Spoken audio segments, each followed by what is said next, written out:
The day my father died, I thought the worst pain would be saying goodbye. I was wrong.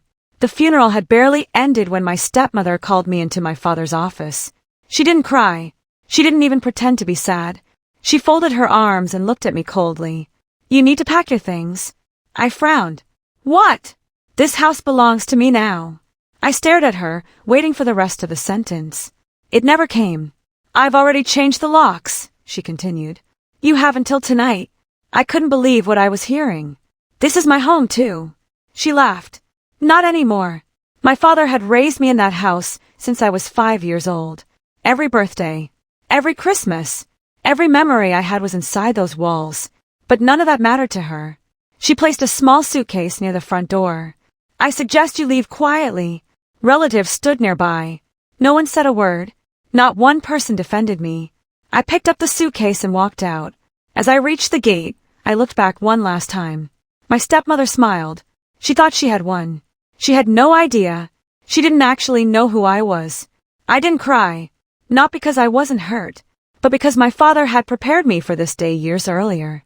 When I turned 18, he sat me down in his office. He handed me a sealed envelope. "If anything ever happens to me," he said, "open this only when you truly need it." I had never opened it. Until that night. Inside was a letter, along with a business card for a lawyer I had never met. The letter read, "If you're reading this, it means I'm gone. And it probably means someone has forgotten who you really are." My hands trembled. There was also one key. No explanation. Just a small silver key. The next morning, I called the lawyer. He answered immediately. "I've been expecting your call." Those words sent chills down my spine. My father had planned everything. The lawyer invited me to his office. He smiled kindly as I sat down. "Your father loved you very much," he said. Then he placed several files on the table. 4 years, he kept certain matters private. He explained that my father had quietly transferred ownership of several businesses into a protected trust years earlier. I listened carefully. Then he handed me another document. My name appeared across the top. I looked confused. The lawyer smiled. "You aren't just an heir. You are the legal trustee." I stared at him. "What does that mean?" "It means your father trusted you to protect everything he built, including the house." I blinked. "The house?" The lawyer nodded. "The property was never transferred to your stepmother. It has always remained inside the trust." I suddenly understood. She hadn't thrown me out. She had thrown out the person legally responsible for the entire estate. 3 days later, I returned to the house. This time I wasn't alone. The lawyer came with me. So did 2 court officers. My stepmother opened the door confidently. Then she noticed the documents. Her smile disappeared. The lawyer politely introduced himself. He explained the trust, the ownership, the legal responsibilities. Every word made her face paler. "This can't be right," she whispered. "It is." She searched desperately through her own papers. Nothing proved otherwise. Everything my father had built had been carefully protected, not because he expected conflict, but because he knew it might come. For the first time since the funeral, my stepmother had nothing to say. Before leaving the house, the lawyer handed me one final envelope. It contained another letter from my father. "If this day ever comes," he wrote, "remember something important. Winning isn't about revenge. It's about protecting what matters without becoming cruel yourself." I read those words several times. Then I looked at my stepmother.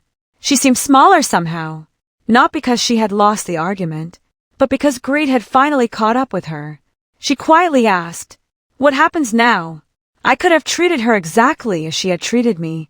Instead, I took a deep breath. "You'll have enough time to find another place.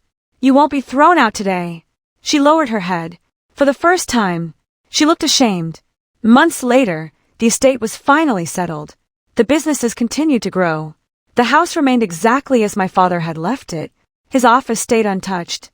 Sometimes I still sat in his chair, remembering our conversations. One afternoon, my stepmother came to see me. She carried only one small box.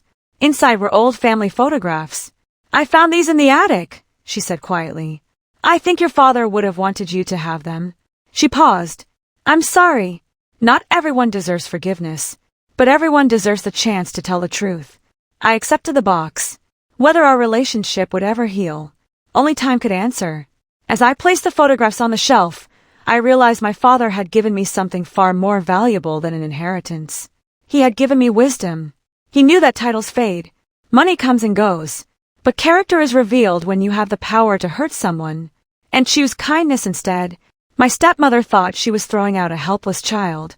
She never realized she was standing in front of the person my father trusted more than anyone else. And sometimes, the greatest strength isn't proving people wrong.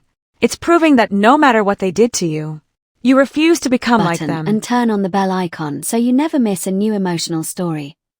Your support means more than words can say, and it helps us continue bringing these untold stories to life.